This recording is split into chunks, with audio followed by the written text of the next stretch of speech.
ಶ್ರೀ ಸದ್ಗುರು ಸಮರ್ಥ ನಾರಾಯಣ ಸ್ವಾಮಿ ಮಹಾರಾಜರ 36ನೇ ವರ್ಷದ ಆರಾಧನಾ ಮಹೋತ್ಸವದ ಸಂದರ್ಭದಲ್ಲಿ ಇವತ್ತಿನ ದಿವಸ ಗುರುಪೂರ್ಣಿಮಾ ಕಾರ್ಯಕ್ರಮಕ್ಕೆ ಎಲ್ಲ ಭಕ್ತಾದಿಗಳು ಅಕ್ಕಪಕ್ಕದ ಊರಿನಿಂದ ಆಂಧ್ರದ ಕಡೆಯಿಂದ ಎಲ್ಲ ಆಗಮಿಸಿದ್ದು ಬೆಳಗ್ಗೆ 4 ಗಂಟೆಯಿಂದ ಮಹಾರಾಜರ ಸಮಾಧಿಗೆ ಅಭಿಷೇಕವನ್ನು ಮಾಡಿ ತುಳಸಿ ಮತ್ತು ಬಿಲ್ವಪತ್ರೆಯನ್ನು ಮಹಾರಾಜರಿಗೆ ಸಮರ್ಪಣೆ ಮಾಡಿ ಅದು ಮಧ್ಯಾಹ್ನ 11 ಗಂಟೆ ಬೆಳಗ್ಗೆ 11:30 ತನಕ ಸಹಿತ ಅಭಿಷೇಕ ನಡೀತಾ ಇತ್ತು. ಅದಾದ ನಂತರ ರುದ್ರಾಭಿಷೇಕ ವಿಪ್ರೋತ್ತಮರಿಂದ ಪ್ರಭುದತ್ತ ಮಹಾರಾಜರು ಅದನ್ನೆಲ್ಲ ಮಾಡಿ ಅಭಿಷೇಕ ಮುಗಿಸಿದ ನಂತರ ಅಲಂಕಾರ ಮಂಗಳಾರತಿ ಆಯಿತು.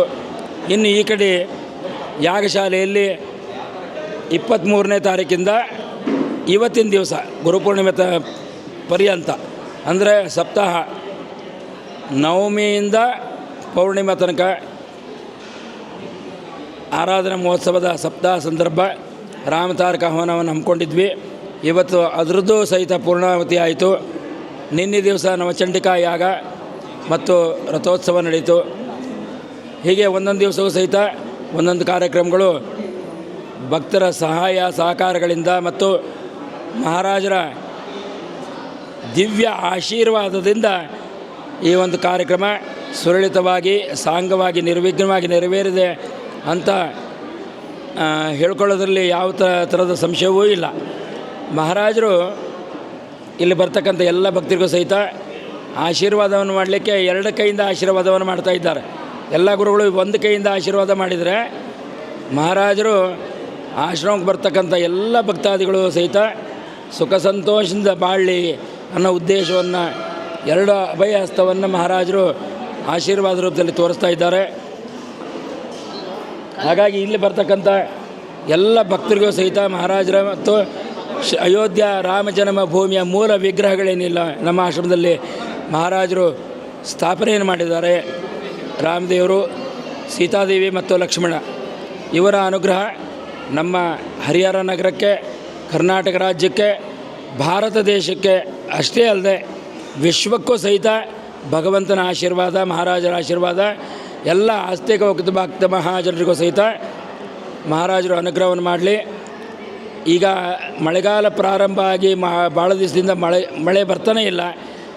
ಹಾಗಾಗಿ ರೈತರು ಬಹಳ ಕಂಗಾಲಾಗಿದ್ದಾರೆ.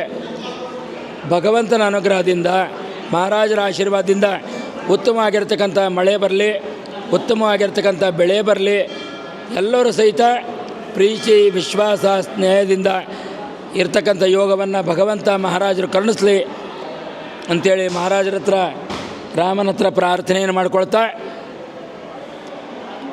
ಗೋ ಸಂರಕ್ಷಣೆ ನಮ್ಮ ದೇಶದಲ್ಲಿ ಮುಖ್ಯವಾಗಿ ನಡೀಬೇಕು. ಗೋವುಗಳನ್ನು ನಾವು ಯಾವ ರೀತಿ ಪೋಷಣೆಯನ್ನು ಮಾಡಿ ಸಾಕಬೇಕು ಅಂತಂದರೆ ಹಿಂದೆಲ್ಲ ಯಾವ ರೀತಿ ಋಷಿಮುನಿಗಳು ಕಾಪಾಡ್ತಾ ಇದ್ರೋ ಅದೇ ರೀತಿಯಲ್ಲಿ ಇವತ್ತಿಗೂ ಸಹಿತ ಗೋಮಾತೆಯನ್ನು ನಾವು ಭಕ್ತಿಯಿಂದ ಪೂಜೆ ಮಾಡಿ ಅದನ್ನು ಆರಾಧನೆಯನ್ನು ಮಾಡ್ತಾ, ಎಲ್ಲಿ ಗೋ ಸೇವೆ ನಡೀತಾ ಇದೆ ಅಲ್ಲಿ ಹೋಗಿ ನಮ್ಮ ಶಕ್ತಿಗೆ ಅನುಸಾರವಾಗಿ ಕಾಣಿಕೆಯನ್ನು ಕೊಡ್ತಕ್ಕಂಥದ್ದು, ಹುಲ್ಲನ್ನು ಕೊಡ್ತಕ್ಕಂಥದ್ದು, ತರಕಾರಿಯನ್ನು ಕೊಡ್ತಕ್ಕಂಥದ್ದು, ಏನಾದರೂ ಒಂದು ಗೋ ಸೇವೆಯಲ್ಲಿ ಪಾಲ್ಗೊಂಡ್ರೆ ಗೋಮಾತೆ ಕೊಡ್ತಕ್ಕಂಥ ಅನುಗ್ರಹ ಯಾವ ದೇವಾನುದೇವತೆಗಳು ಕೊಡಲಿಕ್ಕೆ ಸಾಧ್ಯ ಇಲ್ಲ. ಯಾಕಂದರೆ ಎಲ್ಲ ದೇವಾನುದೇವತೆಗಳು ಸಹಿತ ಗೋಮಾತೆಯ ಉದರದಲ್ಲಿ ಗೋಮಾತೆಯಲ್ಲಿದ್ದಾರೆ. ಹಾಗಾಗಿ ಎಲ್ಲರೂ ಸಹಿತ ಗೋವನ್ನು ರಕ್ಷಿಸಿ ಬೆಳೆಸಿ ಸಂರಕ್ಷಣೆಯನ್ನು ಮಾಡೋಣ.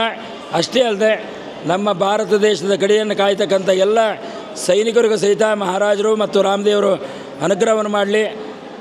ಅವರು ಆರೋಗ್ಯದಿಂದ ಇದ್ದು ನಮ್ಮ ದೇಶದ ಗಡಿಯನ್ನು ಕಾಯಲಿ ಮತ್ತು ನಮ್ಮ ದೇಶಕ್ಕೆ ಯಾವ ಥರದ ವಿಪತ್ತುಗಳು ಬರದೇ ಇರಲಿ ಅಂತ ಭಗವಂತನ ಹತ್ರ ಪ್ರಾರ್ಥನೆಯನ್ನು ಮಾಡಿಕೊಳ್ತಾ ಈ ಒಂದು ಕಾರ್ಯಕ್ರಮ ಹೀಗೆ ನಿರಂತರವಾಗಿ ನಡೀತಾ ಇರಲಿ. ಇಲ್ಲಿ ಬರ್ತಕ್ಕಂಥ ಆಶ್ರಮಕ್ಕೆ ಬರ್ತಕ್ಕಂಥ ಎಲ್ಲ ಭಕ್ತಾದಿಗಳಿಗೂ ಸಹಿತ ಶ್ರೀರಾಮಚಂದ್ರ ಸ್ವಾಮಿ ಮತ್ತು ಮಹಾರಾಜರು ಅವರವರ ಮನೋಬಯಕೆಗಳನ್ನು ಅವರವರ ಯೋಗ್ಯತೆಗೆ ಅನುಸಾರವಾಗಿ ಕರುಣಿಸಲಿ ಅಂತ ಪ್ರಾರ್ಥನೆಯನ್ನು ಮಾಡಿಕೊಳ್ತಾ ಈ ಒಂದು ವಿನಂತಿಯನ್ನು ಪ್ರಭು ಶ್ರೀರಾಮಚಂದ್ರನ ಚರಣಕಮಲಗಳಲ್ಲಿ ಅರ್ಪಣೆಯನ್ನು ಮಾಡ್ತಾ ಇದ್ದೀವಿ. ಜೈ ಜೈ ರಘುವೀರ ಸಮರ್ಥ.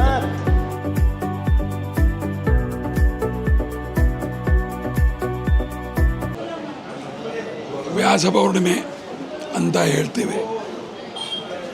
ಭಾರತೀಯ ಸಂಸ್ಕೃತಿ ಒಳಗೆ ವಿಶೇಷವಾದ ದಿನ. ಋಷಿ ಪರಂಪರೆಯಿಂದ ಗುರು ಶಿಷ್ಯ ಪರಂಪರೆಯಲ್ಲಿ ನಡೆಯತಕ್ಕಂಥ ಸಂಸ್ಕೃತಿ.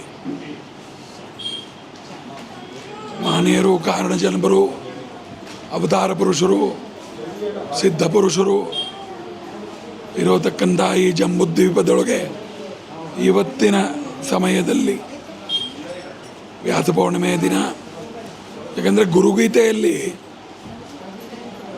ಈ ಸಂಸಾರ ಸಾಗರದಲ್ಲಿ ಇದನ್ನು ಭವರೋಗ ಸಾಗರ ಅಂದಿದ್ದಾರೆ. ಇದಕ್ಕೆ ವೈದ್ಯರು ಯಾವ್ದಾರ ಅಂದರೆ ಗುರುಗಳು ಮಾತ್ರ. ಸದ್ಗುರು ಎರಡು ಥರ, ಒಂದು ಪ್ರಾಪಂಚ ಜ್ಞಾನ ಕೊಟ್ಟು ನಮ್ಮದು ಐಹಿಕ ಸುಖಕ್ಕೆ ಅದು ಆಧಾರವಾಗ್ತದೆ. ಒಂದು ಶಾಶ್ವತ ಆನಂದಕ್ಕೆ ಯಾವುದು ಅಂದರೆ ಅವನು ಸದ್ಗುರುವೇ ಬೇಕು.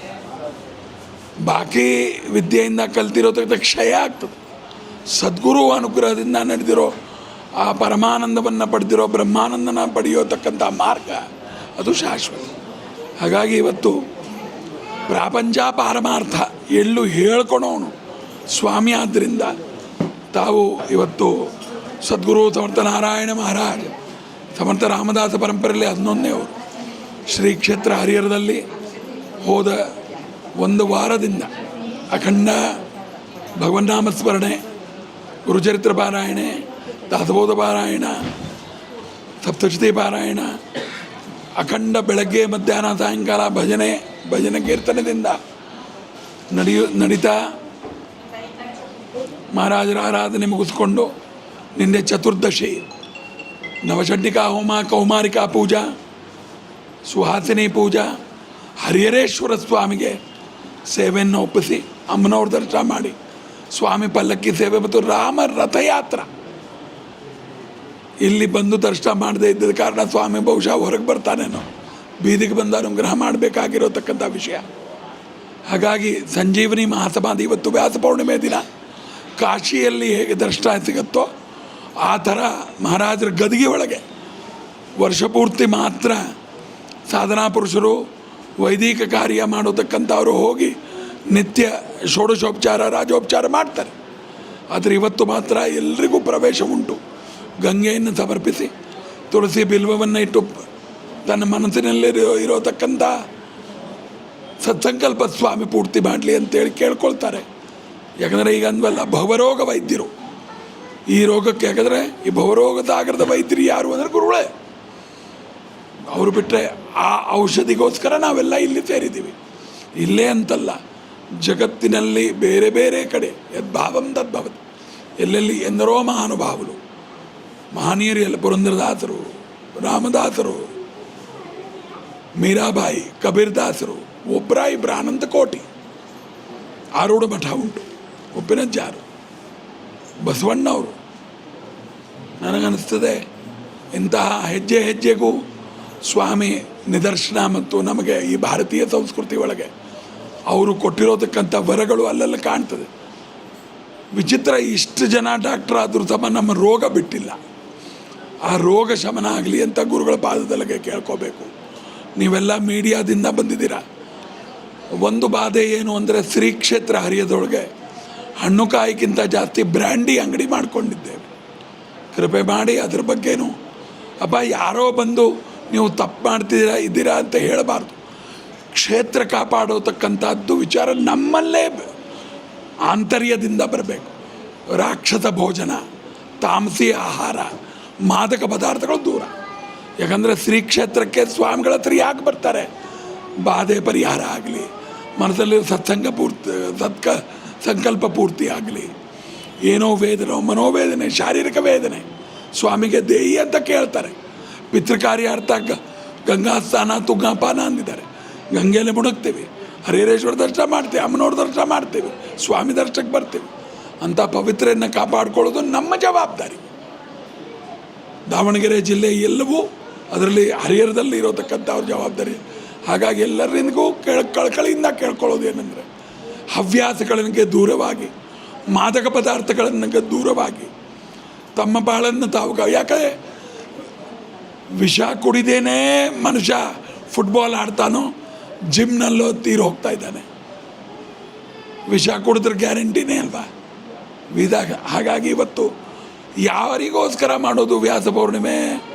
ತನ್ನ ಸ್ವಾಂತ ಸುಖಾಯ ಜೀವಿತನ್ನ ಬಂದಿರೋತಕ್ಕಂಥ ಈ ಮನುಷ್ಯ ಜೀವನ ಸಾರ್ಥಕ ಆಗಲಿ ಅಂತೇಳಿ ಗುರುಗಳ ಚರಣಾರವಿಂದದಲ್ಲಿ ಪ್ರಾರ್ಥನೆ ಮಾಡಿ ಅವರು ಪ್ರಸಾದ ಪಡೆದು ಈ ಒಂದು ಚೈತನ್ಯ ಎಲ್ಲರಿಗೂ ಬರಲಿ, ಇಡೀ ಜಗತ್ತಿಗೆ ಪ್ರಸರಿಸಲಿ ಅಂತೇಳಿ ನಾವೆಲ್ಲ ಪ್ರಾರ್ಥನೆ ಮಾಡೋಣ. ವಿದ್ಯಾರ್ಥಿಗಳಿಗೆ ದುಶ್ಚಟಗಳಿಗೆ ಭಾಳ ಜನ ಬಲಿಯಾಗ್ತಿದ್ದಾರೆ. ಇಷ್ಟು ಯುದ್ಧ ನಡೆದಿದೆ, ಅವರಿಗೆ ಬಾಂಬ್ ಹಾಕಿ ಕೊಲ್ಲಬೇಕು ಅಂತೇಳಿ ಕ್ಷಿಪಣಿಗಳೇ ನಮ್ಮ ಭಾರತೀಯರಿಗೆ ಏನು ಮಾಡೋದು ಬೇಡ, ವಿಷ ಅಂಟಿಸಿಬಿಟ್ಟಿದ್ದಾರೆ. ಚಿಕ್ಕ ಮಕ್ಕಳೇನು, ಸ್ಕೂಲ್ ಹುಡುಗರೇನು, ಕಾಲೇಜ್ ಹುಡುಗರೇನು, ಡಾಕ್ಟ್ರ್ ಹಾಸ್ಟೆಲ್ ಏನು, ಇಂಜಿನಿಯರ್ ಹಾಸ್ಟೆಲ್ ಎಲ್ಲ ಸೇರಿಕೊಂಡಿದೆ. ಬಹುದರಿದ್ರ ಒತ್ತು. ನಾನಿವತ್ತು ಹೇಳ್ತಾ ಇದ್ದೆ, ಕಾರ್ಪೊರೇಟ್ ಕಲ್ಚರ್ನಲ್ಲಿ ಕೆಲಸ ಮಾಡೋರಿಗೆ ವಿಷ ಕುಡಿಯೋ ಕೊಠಡಿ ಕೊಡ್ತಾ ಇದ್ದಾರೆ. ನೀವು ಕೇಳಿರೋದಿಲ್ಲ, ಇದನ್ನು ವಿಚಾರ ಮಾಡಿ. ಇಲ್ಲ, ಕೇಳಿದ್ದೀವಿ. ಸಿಗರೇಟ್ ವಿಷ ಕುಡಿಯೋ ಕೊಠಡಿ ಕೊಡಬೇಕಾ ಅಥವಾ ನಮ್ಮ ಹತ್ರ ಕೆಲಸ ಭಾರಿಯಾಗಿ ಮಾಡ್ತಾ ಇದ್ದಾನೆ ಪಾಪ. 8 ಗಂಟೆ ಬೆಳಗ್ಗೆ ಬಂದು ರಾತ್ರಿ 12ವರೆಗೂ ಅವನಿಗೆ ಪುರ್ಸತ್ತಿರೋದಿಲ್ಲ. ಅವನಿಗೇನಾದರೂ ಹಣ್ಣು ಹಂಪಲು ಕೊಡಬೇಕು, ಮಜ್ಜಿಗೆ ಹಾಲು ಕೊಡಬೇಕು. ನಮ್ಮ ಸಂಸ್ಕೃತಿಗೆ ಏನು ಬೇಕೋ ನಾವು ನಿರ್ಣಯ ಮಾಡಿ. ನಾವು ಯಾಕೆ ಇದಕ್ಕೆ ಬಲಿ ಆಗ್ತಾ ಇದ್ದೀವಿ ಯಾರಿಗೂ ಗೊತ್ತಿಲ್ಲ. ಬೆಂಗಳೂರು ತವರ ಮನೆ, ಎಲ್ಲ ಕಷ್ಟಕ್ಕೂ ಪರಿಹಾರ, ಆದರೆ ಇದು ವಿಷಯ ಏನು? ಹಾಗಾಗಿ ನನಗನ್ಸುತ್ತೆ ಇವತ್ತಿನ ಕಾಲ ಮಾನ ಪರಿಸ್ಥಿತಿ ಇದಕ್ಕಂತೆ. ಇವತ್ತು ಸ್ವಲ್ಪ ಎಲ್ಲರಿಗೂ ವಿಚಾರ ಮಾಡಿ. ನಿಮಗನ್ಸುತ್ತೆ ನನ್ನ ಮಗ ಈ ಹವ್ಯಾಸಕ್ಕೆ ಹೋಗಬಾರ್ದು, ಅವನು ಇದನ್ನು ಮಾಡಬಾರ್ದು, ಅದನ್ನು ಮಾಡಬಾರ್ದು, ಅದು ಸಿಕ್ಕಾಕೊಂಡಲ್ಲ ಜಾಲೆ. ಹಾಗಾಗಿ ಮೀಡಿಯಾದಲ್ಲಿ ಎಲ್ಲ ಕಡೆ ವ್ಯಾಪಾರಸ್ಥರಿಗೂ ನಾನು ಕೇಳ್ಕೊ, ವೈನ್ ವ್ಯಾಪಾರ, ಮಾದಕ ಪದಾರ್ಥದ ವ್ಯಾಪಾರ, ಹೆಂಡದ ವ್ಯಾಪಾರ ಬೇಡಪ್ಪ. ನಮ್ಮ ಮಕ್ಕಳು ಮೊಮ್ಮಕ್ಕಳು ಹಾಳಾಗ್ಬಿಡ್ತಾರೆ, ಕಾಲಗ್ರಾಸ ಆಗ್ತದೆ. ಸಮಾಜ ನಿರ್ಮಾಣ ಮಾಡೋದು ಕಷ್ಟ, ಹಾಳು ಮಾಡೋದು ಕ್ಷಣ ಆಗೋದಿಲ್ಲ. ಹಾಗಾಗಿ ಒಂದು ಹಿರೋಶಿಮೆ ಆಮೇಲೆ ಬಾಂಬ್ ಇತ್ತು, ಎಲ್ಲ ಸರ್ವನಾಶ. ಇವತ್ತಿಗೂ ಅಳ್ತಾರೆ, ಇವತ್ತಿಗೂ ಮಕ್ಕಳು ಹುಟ್ಟೋದೆಲ್ಲ ಏನೋ ಒಂದರ ವಕ್ರ ಅಷ್ಟಾವಕ್ರ ಹುಟ್ಟುತ್ತೆ. ಅವ್ರು ಹೆದರ್ತಾರೆ ಜಪಾನ್ದವರು, ಬೇಡ ಬೇಡ ಬೇಡ.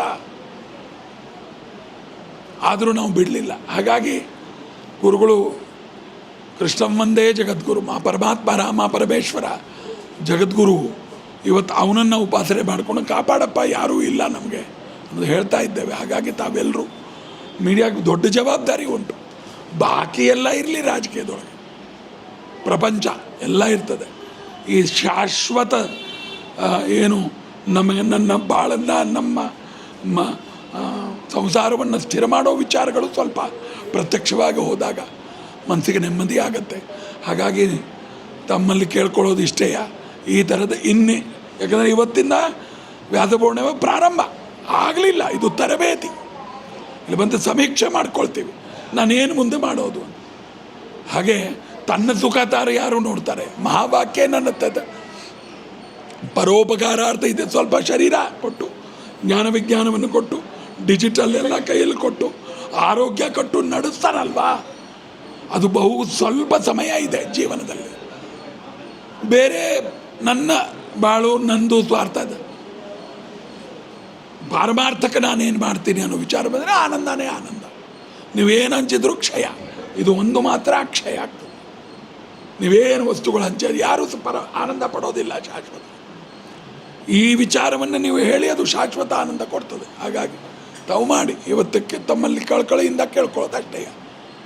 ಏನು ಜೈ ಜೈ ರಘುವೀರ ಸಮನ್ ಸಿಯಾವರ ರಾಮಚಂದ್ರ ಭಗವಾನ ಕಿ, ಮಹಾರುದ್ರ ಹನುಮಾನ ಕಿ, ಗೋಮಾತಾ ಕಿ, ವೇದ ಮಾತಾ ಕಿ, ಜಗಜ್ಜನನಿ ಮಾತಾ ಕಿ, ಹರಿಹರೇಶ್ವರ ಸ್ವಾಮಿ महाराज की, सब साधु संतन की, सब साधु संतन की जय जय रघुवीर, धर्म की जय, अधर्म का नाश हो, प्राणियों में सद्भावना, विश्व का कल्याण, हर हर हर. ನಕ್ಷತ್ರ ಟಿವಿ ಲೋಕಲ್ ನ್ಯೂಸ್, ಇದು ನಿಮ್ಮದೇ ಧ್ವನಿ.